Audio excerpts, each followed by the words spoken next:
There's a very healthy debate going on right now around diversity in general. Not a lot of African Americans in the business.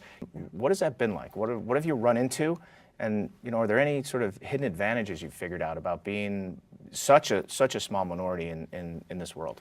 Yeah, and when I joined GSV Labs, one of the first things that I did as CEO was kind of do a census of our population here, and quickly learned that I was the only African American CEO in the entire building, which was a little disconcerting. And then looking at our numbers related to our Latino population as well as women, just realized there was a long way to go, both for GSV Labs, but also as a reflection of the larger Silicon Valley community. And just feel like a lot of it ends up being around access, ability to have a seat at the table, so that when these types of opportunities do come up, you have somebody on the inside who's championing your effort.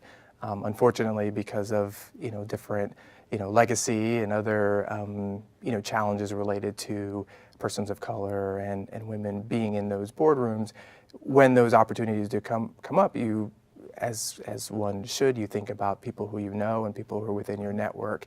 And I think we're trying to disrupt that a little bit and make sure that we're injecting diversity within those networks, so when opportunities arise, the pool of candidates is more diverse than it's been in the past.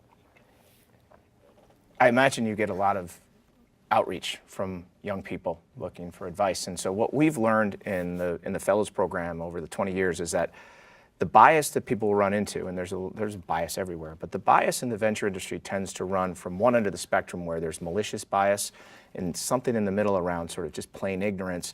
And what we work with is what we call inertial bias, that people are aware that diversity is fundamentally a good thing, but they fall back on what's safest and easiest. And we've had great luck in disrupting that over 20 years by just presenting options to the industry that they didn't know were available, and we de-risked it somewhat.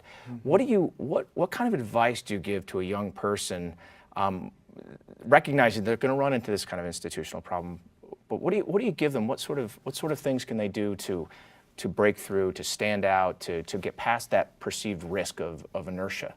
Yeah, and it's one of the things that my dad taught me when I was as a kid, was just thinking about how do you distinguish yourself, how do you separate yourself from the from the rest. And a lot of it ends up being around the effort that you're putting into it. But I think there's a resilience, there's a grit that you need Mm-hmm. to have in order to come into situations where you're often maybe the only person of color or the only women in the room, and really feel like you can stand tall and with your shoulders straight and deliver what your value proposition is. And I think we're now seeing more and more efforts within the Silicon Valley community. Apple makes a big announcement around diversity of $50 million. Intel's doing $300 million. So I think the opportunities are going to be there. But now, once you're in, you have that foot in the door, are you going to be able to show that you're bringing value to the company? And that's one thing that ultimately you can control, but you have to be prepared and have to have that mindset that you can be confident in situations where you may feeling a little uncomfortable because you're the only one. Yeah, I mean, grit and resilience is probably the hallmark of every great innovator at every level. So that's fantastic.